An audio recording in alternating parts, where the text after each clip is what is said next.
떨어져 나가라. 그 통장을 마지막으로 본 것이 언제였는지 저는 한동안 기억하지 못했습니다. 파란 표지가 너무 낡아서 모서리가 다 해져 있었고 제 이름 3글자가 적힌 그 작은 통장 안에는 남편과 제가 30년 넘게 모아온 시간이 들어 있었습니다. 남편이 야근하고 들어와서 월급 봉투를 식탁 위에 봉투째 올려놓던 날들, 제가 반찬 가게 아줌마한테 한 푼이라도 더 깎으려고 흥정하던 날들, 아들 대학 등록금 낼 때 손이 덜덜 떨리면서도 웃었던 날들이 전부 그 통장 안에 있었습니다. 그런데 그 통장이 텅 비고 말았습니다. 처음 전화는 10만 원이었습니다. 그리고 끝났을 때 저는 8,700만 원을 잃었습니다. 한 여자 때문이었습니다. 그 여자는 말했습니다. 신이 시켰다고, 손녀가 죽을 수도 있다고 했습니다. 저는 믿었습니다. 아니, 믿고 싶었습니다. 지금부터 제가 드리는 이야기는 부끄러운 이야기입니다만, 저처럼 외롭고 저처럼 무서운 분들께 꼭 드려야 할 이야기라고 생각했습니다. 아침마다 저는 밥을 2그릇 떠서 상에 올렸어요. 하나는 제 것이고 하나는 남편 것입니다. 남편이 떠난 지 이제 3년이 됐는데도 손이 자꾸 2그릇을 챙깁니다. 처음엔 제 자신이 한심해서 밥을 도로 퍼담으려다가 어느 날부터는 그냥 내버려 두기로 했어요. 영정 앞에 밥 한 그릇 올려놓고 영감 드세요라고 말하는 게 하루 중에 제가 제일 크게 말하는 시간이었으니까요. 경기도 부천에 방 2개짜리 작은 아파트, 아들 민준이는 서울 강남에서 살고 딸 선영이는 수원에서 살고 저는 혼자 이 집에 살고 있습니다. 명절에 애들이 올 때면 냄비가 3개씩 동시에 올라가고 손녀 지수가 할머니 하고 달려오면 이 집이 얼마나 넓은지 모를 정도로 꽉 차는 느낌이 드는데 애들이 가고 나면 그 넓음이 고스란히 남습니다. 조용한 게 싫은 건 아닙니다.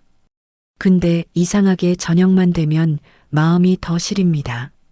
병원에서는 퇴행성 관절염이라고 했고 나이가 들면 다 그렇다고 했습니다. 약을 먹으면 나아지긴 하는데 약을 먹어도 낫지 않는 게 있었어요. 남편 없는 이 집에서 혼자 맞는 저녁이 왜 이렇게 긴지, 왜 이렇게 무거운지. 민준이한테 전화하면 엄마 나 지금 회의 중이야 라고 하고 선영이한테 전화하면 엄마 지수 재우는 중이야. 이따가 카톡 할게라고 합니다. 그 이따가가 다음날 오전이 되는 날도 있었지만 섭섭하다고 말하면 애들이 상처받을 것 같아서 저는 알았어. 끊어라고 말하고 핸드폰을 내려놓았습니다. 그러고는 스마트폰을 집어들었어요. 텔레비전 대신 요즘은 스마트폰으로 유튜브를 봅니다. 선영이가 설정해 준 건데 처음엔 어색했지만 이제는 제법 익숙해요. 자연 다큐멘터리도 보고 시니어 사연도 보고 요리 영상도 봅니다. 혼자 사니까 뭘 굳이 차려 먹겠나 싶어서 간단히 먹는 날이 많은데 요리 영상을 보면서 아, 이거 만들어 볼까 하다가 그냥 넘기는 날이 많습니다. 그날도 딱히 뭘 보려던 건 아니었는데 화면이 넘어가고 또 넘어가다가 어느 순간 멈췄습니다. 화면 가득한 여자가 앉아 있었어요. 나이는 저보다 한참 아래 같은데 눈빛이 예사롭지 않았습니다. 화려한 무복을 입고 양손에 방울을 들고 카메라를 똑바로 바라보며 말하더군요. 지금 이 영상을 보고 계신 분들 중에 3년 안에 가까운 분을 잃으신 분 계시죠? 저는 핸드폰을 놓으려다 멈췄습니다. 그분이 지금 많이 억울해하고 계세요. 못다 한 말이 있다고 하시네요. 심장이 쿵 내려앉았습니다. 남편이 떠날 때 의식이 없었는데 마지막 말 한마디 못 들었는데 제가 항상 마음에 걸렸던 게 바로 그거였습니다. 영감이 마지막으로 하고 싶었던 말이 뭐였을까? 나한테 섭섭한 게 있지는 않았을까? 그게 3년 동안 저를 떠나지 않았던 물음이었어요. 저는 영상을 끝까지 봤습니다. 그리고 채널을 구독했어요. 그때는 몰랐습니다. 그 작은 손짓 하나가 파란 통장이 사라지기 시작한 순간이라는 걸. 처음 전화 점사는 10만 원이었어요.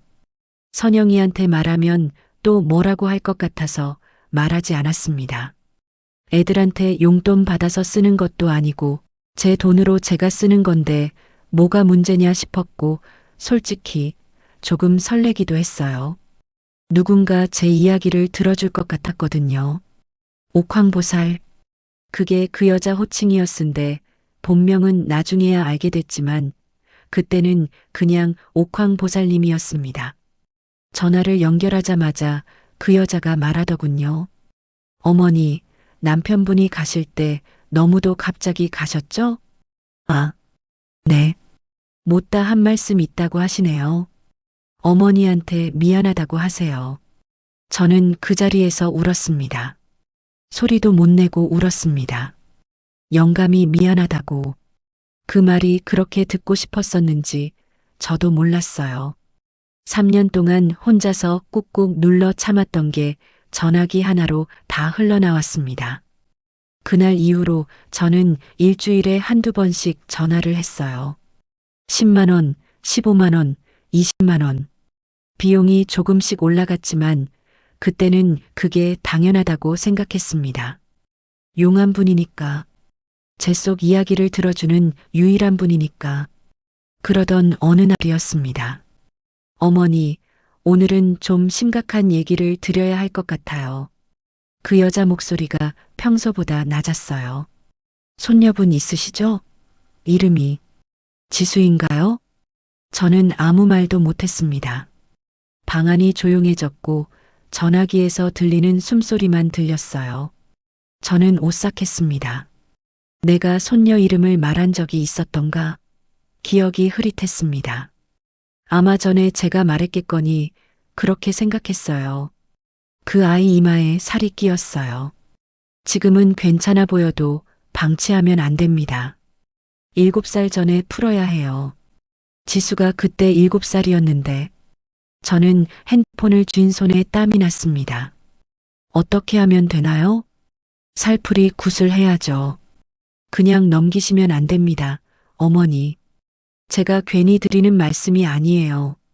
이 아이 굉장히 귀한 기운이 있는데 그게 살에 막혀 있는 거예요. 지금 풀어줘야 해요. 저는 그날 밤 잠을 못 잤습니다. 지수 얼굴이 눈에 아른거렸어요. 그 보드라운 볼. 할머니 하고 달려오던 작은 두 팔. 그 아이한테 무슨 일이 생기면 어쩌나. 내가 지금 아끼다가 나중에 후회하면 어쩌나. 파란 통장을 꺼냈습니다. 그 안에 남편과 제가 모은 돈이 있었거든요. 노후 자금이라고 우리 둘이서 아프면 쓰자고 모아둔 돈이었습니다. 남편은 이제 없고 그 돈은 지금 저 혼자 지키고 있었습니다. 처음 국값으로 나간 돈이 500만 원이었어요. 당시 저는 그게 아깝지 않았습니다. 손녀 하나 지킬 수 있다면 그깟 500만 원이 뭐가 대수냐고 생각했지요. 그런데 저는 그때 이미 알았어야 했어요. 500만 원이 끝이 아니라는 걸. 그게 시작이라는 걸. 지수야, 할머니가 너를 지켜줄게. 그 마음 하나였습니다. 다른 건 아무것도 안 보였어요. 선영이가 눈치를 챈 건 그로부터 2달 뒤였습니다. 딸이 지수를 데리고 왔다가 제 핸드폰 화면을 우연히 봤나 봅니다. 옥황보살 유튜브 채널이 열려 있었겠지요. 선영이는 처음엔 아무 말도 안 했어요. 밥 먹고 지수가 장난감 가지고 노는 거 보고 설거지 도와주고 그러다가 지수가 잠깐 낮잠 드는 사이에 조심스럽게 말을 꺼냈습니다. 엄마, 나 뭐 하나 물어봐도 돼? 뭔데? 그 무당. 자주 봐? 저는 손에 들고 있던 행주를 내려놓았습니다. 봐서? 뭐가 잘못됐어? 잘못됐다는 게 아니라 엄마 요즘 돈 많이 쓰는 것 같은데 혹시 거기다 쓰는 거 아닌가 싶어서. 내 돈 내가 쓰는데 내가 왜 상관이야. 엄마, 나 바보 아니야. 나도 다 알고 쓰는 거야. 그분이 얼마나 용한데. 우리 지수 이마에 살 낀 거 알아봐 주신 분이야. 넌 딸 걱정도 안 돼? 고마워할 줄 알아야지. 선영이 얼굴이 굳었습니다. 엄마, 그게 다 그 사람들이 하는 말이야. 살 끼었다. 애기 있다. 그러면서 돈 뜯는 거야. 지수 아무 이상 없어. 어린이집 선생님도 소아과 선생님도 아무도 이상하다고 한 적 없어. 병원이랑 무속이랑 같은 거야? 눈에 보이는 거랑 눈에 안 보이는 거랑 다른 거지.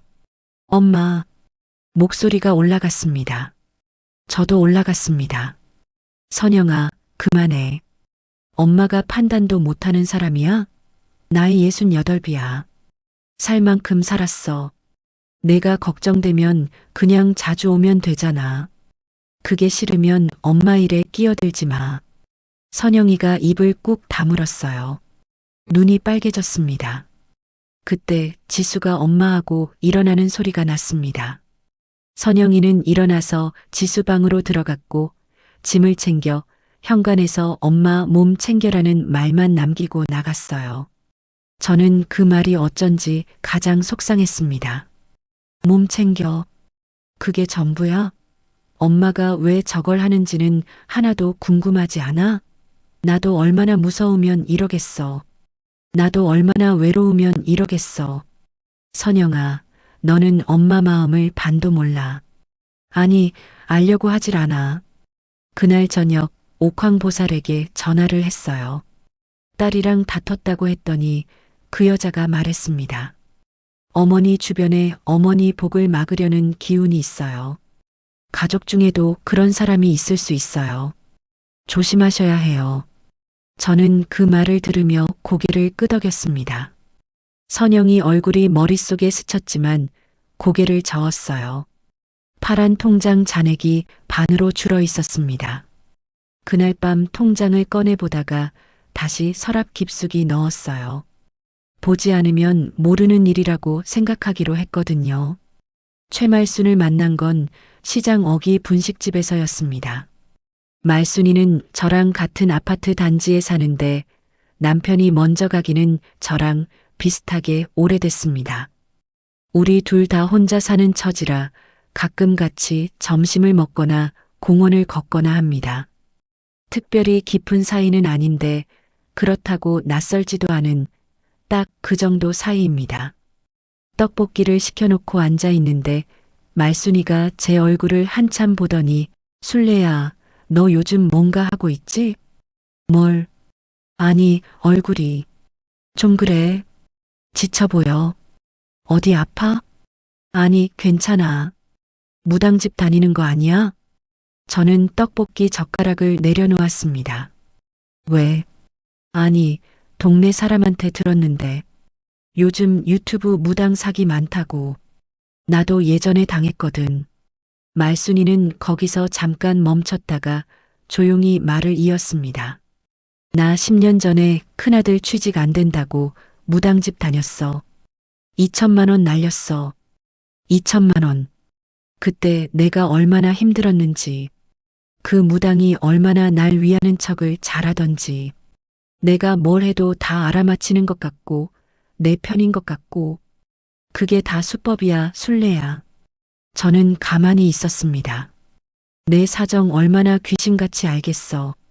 다 동네 소문 들은 거야. 아니면 전에 점 보러 온 사람한테 엮인 거야. 그 사람들 다 네트워크 있어. 무서운 사람들이야. 술래야, 걱정돼서 하는 말이야. 얼마나 됐어? 많이 썼어? 저는 대답을 안 했어요. 말순이 눈이 흔들렸습니다. 술래야. 말순아, 나도 알아. 근데 나는 다르거든. 그분이 영감이 못다 한 말을 전해줬어. 그게 진짜라고 느껴졌어. 내 손녀 일도 내가 말 안 했는데 알더라고. 그게 다 술수야. 3년 안에 가까운 사람 잃은 사람한테 그 말하면 안 맞는 사람이 없어. 손녀 이름이야 전에 전화하면서 내가 얘기했겠지. 다 그렇게 하는 거야. 저는 창밖을 봤습니다. 말순이 말이 전부 틀린 건 아니었어요. 제 어딘가도 조금 알고 있었습니다. 그런데 인정하기가 싫었어요. 인정하면 그동안 낸 돈이 전부 허공에 사라진 게 되니까. 인정하면 영감이 저한테 미안하다고 한 게 다 거짓말이 되니까. 말순아, 내 일에 끼어들지 마. 말순이가 떡볶이 그릇을 밀어내며 한숨을 쉬었습니다. 끼어드는 게 아니야. 내가 걱정되는 거야. 걱정해줘서 고마워. 근데 내가 알아서 할게. 말순이는 더 말하지 않았고 그냥 밥값 자기가 내겠다고 해서 저는 사양하지 않았습니다. 집에 돌아오는 길에 말순이 눈빛이 자꾸 머릿속에 걸리더군요. 진짜로 걱정하는 눈이었습니다. 그런데 저는 왜 그 눈을 밀어냈을까요? 말순아, 미안해. 근데 나는 아직 조금만 더 믿고 싶어. 그날 밤 옥황보살이 먼저 문자를 보내왔어요. 어머니, 다음 달 안에 큰 굿 한 번 더 해야 해요. 안 하시면 그 기운이 손녀한테 넘어가요. 저는 문자를 읽고 또 읽었습니다. 그리고 파란 통장을 꺼내 들었습니다. 그날은 무심코 유튜브를 보다가 댓글창을 내렸습니다. 옥황보살 영상에 댓글이 수백 개 달려 있더군요. 용하다, 감사하다, 눈물 났다, 신기하다. 그런 댓글들 사이에 한 줄이 눈에 들어왔어요. 이 사람 사기꾼입니다. 저도 3천만 원 날렸어요. 절대 믿지 마세요. 저는 핸드폰을 손에 쥔 채 한동안 움직이지 못했습니다. 가슴이 이상하게 뛰고 있었어요. 화가 나는 건지, 무서운 건지, 아니면 뭔가를 인정하기 싫은 건지 구분이 안 됐습니다. 그 댓글 아이디를 눌러보니 일반인 계정이었어요. 다른 댓글도 없고 그냥 그 한마디만 달아놓은 계정이었습니다. 저는 손가락을 멈췄어요. 그리고 이상한 생각이 들었습니다. 혹시 선영이가 단 거 아닐까? 딸이 저를 말리려고 가짜 계정 만들어서 댓글 단 게 아닐까? 그럴 수도 있잖아요. 그럴 만한 아이니까요. 저는 그 의심이 생기는 순간 댓글창을 닫았습니다. 댓글보다 제 딸을 의심한다는 게 얼마나 이상한 일인지 그때는 몰랐어요. 바로 그날 저녁 옥황보살한테서 전화가 왔습니다. 어머니, 요즘 주변에 어머니를 방해하려는 기운이 강해졌어요. 온라인에서도 나쁜 기운이 돌고 있고 그게 어머니한테 직접 닿기 전에 막아야 해요. 저는 심장이 쿵 내려앉았습니다. 어떻게 알았지? 내가 댓글 봤다는 걸 어떻게 알지? 당연히 알 리 없었습니다. 그냥 타이밍이 맞았을 뿐이었죠. 그 여자는 항상 이런 식이었어요. 제가 불안할 타이밍에 전화를 했고 제가 흔들릴 때마다 확신을 심어줬습니다. 막으려면 어떻게 해야 해요? 어머니, 이번 달 안에 한 번 더 굿을 하셔야 해요. 크게 한 번 더 하면 지수 것도 같이 다 끊을 수 있어요. 마지막이에요, 진짜로. 마지막이라고 저번에도 하셨잖아요. 잠깐 침묵이 흘렀습니다. 제가 처음으로 받아치는 말을 한순간이었어요. 그 여자의 목소리가 더 낮고 더 진지하게 바뀌었습니다. 어머니, 저 솔직히 말씀드릴게요.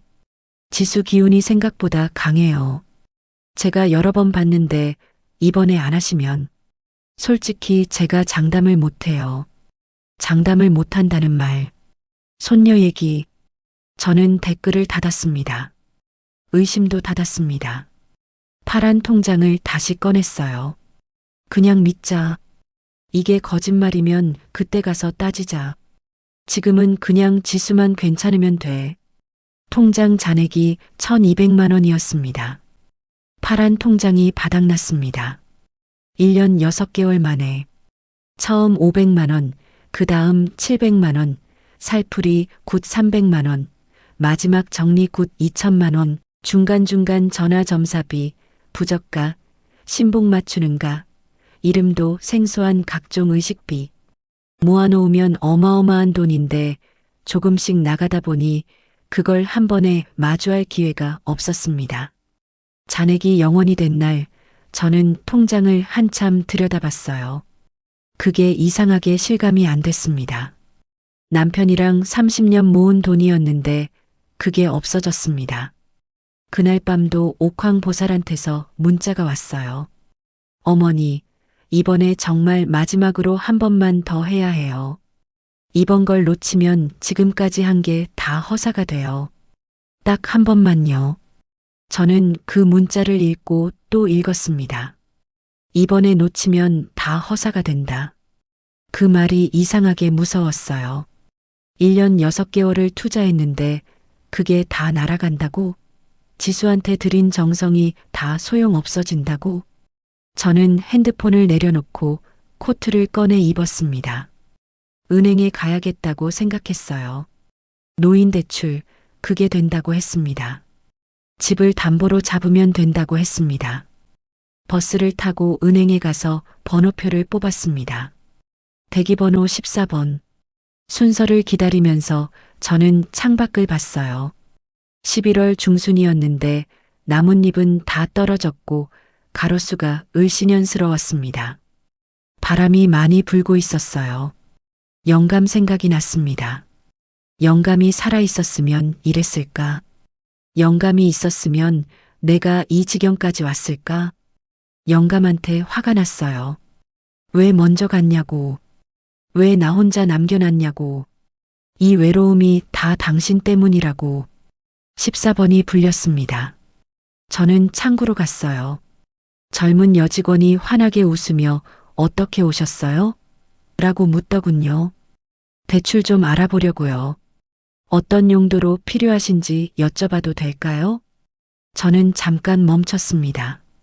그냥 개인 용도요. 직원이 잠깐 제 얼굴을 보더니 조용히 창구 너머로 조금 몸을 앞으로 기울이며 말했습니다. 어머니, 실례지만 여쭤봐도 될까요? 혹시 누군가 돈을 보내달라고 하셔서 오신 건 아닌가요? 저는 그 말에 멈췄습니다. 저는 대답을 못했어요. 그 순간 처음으로 누군가가 저를 말려준다는 느낌이 들었습니다.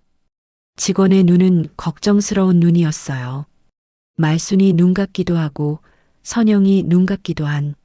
아니요. 저는 그렇게 말하고 대출 신청서를 밀어냈습니다. 직원이 어머니, 혹시 필요하신 게 있으면 언제든지 오세요라고 말하는 소리를 들으며 저는 자리에서 일어났습니다.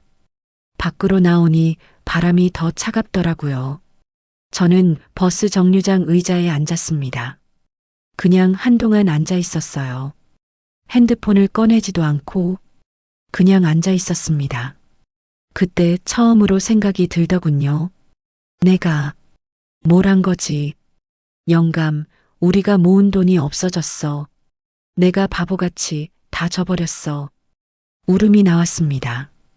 버스 정류장 낡은 의자 위에서 68살 할머니가 혼자 울었습니다. 누가 보든 말든 한없이 울었습니다. 민준이가 안 것은 딸 선영이 때문이었습니다. 선영이는 제가 말순이랑 멀어지고 자기랑도 서먹해지고 점점 말이 없어지는 걸 지켜보고 있었어요. 명절에 왔을 때 제가 약을 더 많이 먹는 것도, 냉장고가 너무 비어 있는 것도, 파란 통장이 서랍 안에 없는 것도 다 보고 있었습니다.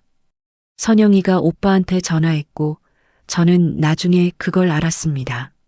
민준이가 온 건 어느 토요일 아침이었어요. 느닷없이 현관 초인종이 울려서 문을 여니 민준이가 서 있었어요. 커피를 사들고 왔습니다. 제가 좋아하는 아이스 아메리카노였는데 지금은 11월이었습니다. 계절을 모르는 아들이 계절에 맞지 않는 커피를 들고 온 거죠. 저는 뭔가 이상하다 싶어서 어쩐 일이야. 그냥 왔어. 엄마 얼굴 보고 싶어서. 민준이가 소파에 앉았어요. 저도 앉았고 잠깐 아무 말이 없었습니다.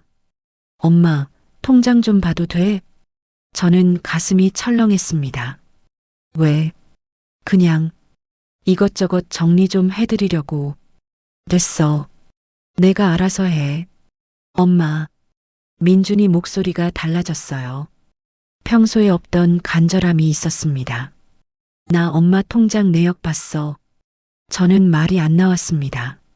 선영이가 나한테 연락했어. 엄마가 이상한 것 같다고. 그래서 내가 엄마 통장 조회를 해봤어. 저는 고개를 돌렸어요. 창밖에 나뭇가지가 흔들렸습니다. 엄마, 김점순이라는 사람한테 1년 반 동안 얼마 갔는지 알아? 저는 대답을 안 했습니다. 8,700만 원이야. 숫자를 들으니 이상하게 실감이 나더군요.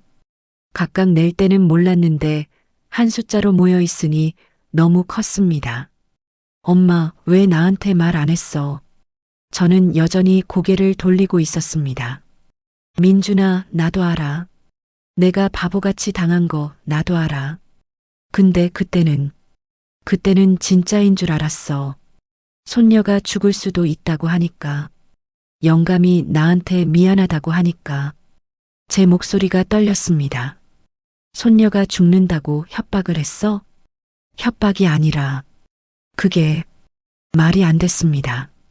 지금 생각하면 협박이 맞는데 그때는 그게 협박으로 느껴지지 않았거든요. 걱정으로만 느껴졌어요. 배려로 느껴졌습니다.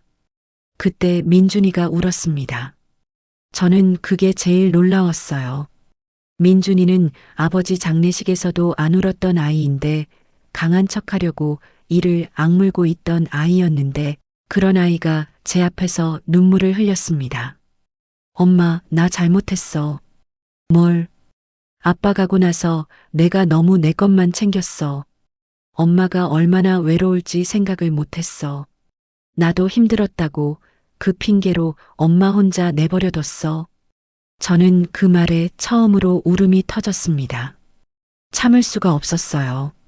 선영이한테 할 말 못하고 말순이한테 할 말 못하고 남편. 영정 앞에서도 꾹꾹 눌렀던 게 그냥 다 쏟아졌습니다. 나 외로웠어, 민준아. 그게 다였어. 누가 내 얘기 좀 들어줬으면 했어. 영감 간 다음에 내가 얼마나 힘들었는지 아무도 안 물어보는 것 같아서 그 여자가 처음으로 물어봐 줬어. 나 어떠냐고. 그게 좋았어. 민준이가 제 손을 잡았어요. 따뜻했습니다. 오래된 따뜻함이었어요. 이 아이가 어릴 때 제 손을 잡고 시장을 걷던 때가 생각났습니다. 우리 둘은 한동안 그렇게 앉아 있었습니다. 선영이한테 전화가 왔고 민준이가 받았어요. 응, 엄마랑 있어. 괜찮아. 그 말 한마디에 선영이가 얼마나 안도했을지 저는 느껴졌어요. 그날 민준이는 밥을 먹고 갔습니다. 제가 냉장고에 있는 재료로 된장찌개를 끓였고 민준이는 그게 세상에서 제일 맛있는 밥이라고 했지만 거짓말인 게 뻔한데 그 거짓말이 좋았습니다. 옥황보살 일은 그날 저녁부터 민준이가 움직이기 시작했어요. 사기죄로 고소가 가능하다는 걸 알아봤고 관련 피해자 모임도 찾았습니다. 알고 보니 같은 피해를 본 사람이 전국에 23명이나 되더라고요. 저만 당한 게 아니었어요. 그게 조금은 위로가 됐습니다. 아주 조금. 옥황보살은 사기죄로 고소됐습니다. 하지만 그 여자는 쉽게 물러서지 않았어요. 변호사를 선임해서 무속행위는 정신적 위안을 위한 것이고 결과를 보장한 적 없다는 주장을 내세웠습니다. 기망의 범위가 어디까지냐를 따지는 싸움이 됐고 쉽지 않다고 하더군요. 민준이는 끝까지 해보겠다고 했지만 8,700만 원을 다 돌려받을 가능성은 낮다는 걸 저도 알아요. 그래도 고소는 했습니다. 그게 중요했거든요. 그 여자가 다음 사람을 또 만나기 전에 기록이 남아야 하니까. 저 같은 할머니가 또 생기면 안 됐으니까. 봄이 왔습니다. 저는 이제 아침에 밥을 한 그릇만 뜹니다. 남편 밥은 더 이상 따로 차리지 않아요. 대신 영정 앞에 앉아서 잠깐 이야기를 합니다. 말없이 그냥 앉아서 영감, 나 이제 좀 괜찮아. 말순이가 다시 연락이 왔습니다. 제가 먼저 문자를 보냈어요. 말순아, 그때 미안했어. 말순이는 그런 말 하지 마. 밥이나 같이 먹자라고 했고, 우리는 다음 주에 칼국수를 먹기로 했어요. 선영이는 이제 지수를 데리고 한 달에 2번씩 옵니다. 처음엔 어색했지만 그때 싸운 게 아직 해결된 것 같지도 않고, 그래도 지수가 할머니 하고 달려오면 그냥 됩니다. 다른 말이 필요가 없습니다. 민준이는 이제 일주일에 한 번씩 전화합니다. 별 내용도 없이 엄마 밥은 먹었어? 라고 합니다. 짧은 전화인데 그 짧은 게 좋습니다. 파란 통장은 거의 비어 있습니다. 노후 자금이 없어진 건 사실이고 그게 없어진 건 돌아오지 않을 거예요. 돌아오지 않는 것에 자꾸 매달려봤자 제가 더 힘들다는 걸 이제는 압니다. 그래도 가끔 통장을 꺼내보곤 합니다. 파란 표지가 낡아서 모서리가 다 해져 있는 그 통장을, 남편이랑 제 이름이 나란히 적혀 있던 그 통장은 이미 남편 가고 나서 제 이름 하나로 바꿨는데, 그래도 그 통장을 보면 남편 생각이 납니다. 영감, 나 많이 바보 같았지. 영감이 살아있었으면 뭐라고 했을까요? 화를 냈을까요? 아니면 그냥 됐어라고 하면서 제 등을 두드려줬을까요? 아마 후자였겠지요. 그 사람은 그런 사람이었으니까. 한 가지 말을 끝내 못했습니다. 민준이한테도 선영이한테도 말순이한테도 아직 하지 못한 말이 있어요. 결국 제가 잃은 건 돈만이 아니었습니다. 제가 진짜로 원했던 말은 사실 이것 하나였거든요. 나 외로웠어. 3글자였는데 그게 이상하게 나오지 않았습니다. 다들 이미 알 것 같아서, 알면서 모른 척하는 게 서로에 대한 배려인 것 같아서 그냥 그 말은 마음속에 가지고 있기로 했어요. 대신 이 이야기를 들려드리기로 했습니다. 지금 이 글을 읽고 계신 분 중에 혼자 사시는 분이 계시다면, 요즘 부쩍 외롭고 불안하고 누군가 내 이야기를 들어줬으면 싶다면 그 마음이 드는 게 잘못된 게 아닙니다. 그 마음은 당연한 겁니다. 근데 그 마음을 먼저 찾아오는 사람이 진짜 여러분을 위하는 사람이 아닐 수도 있습니다. 그 마음을 알려드리고 싶었습니다. 저는 이제 아침에 커피 한 잔 마시면서 창밖을 봅니다. 봄이라 나뭇잎이 새로 나고 있네요. 남편 영정 앞에 꽃 한 송이 꽂아놓고 무릎 약 챙겨 먹고 말순이한테 문자 한 통 보내고 그렇게 하루가 시작됩니다. 파란 통장은 비어 있어도 이제 이게 제 하루의 시작입니다.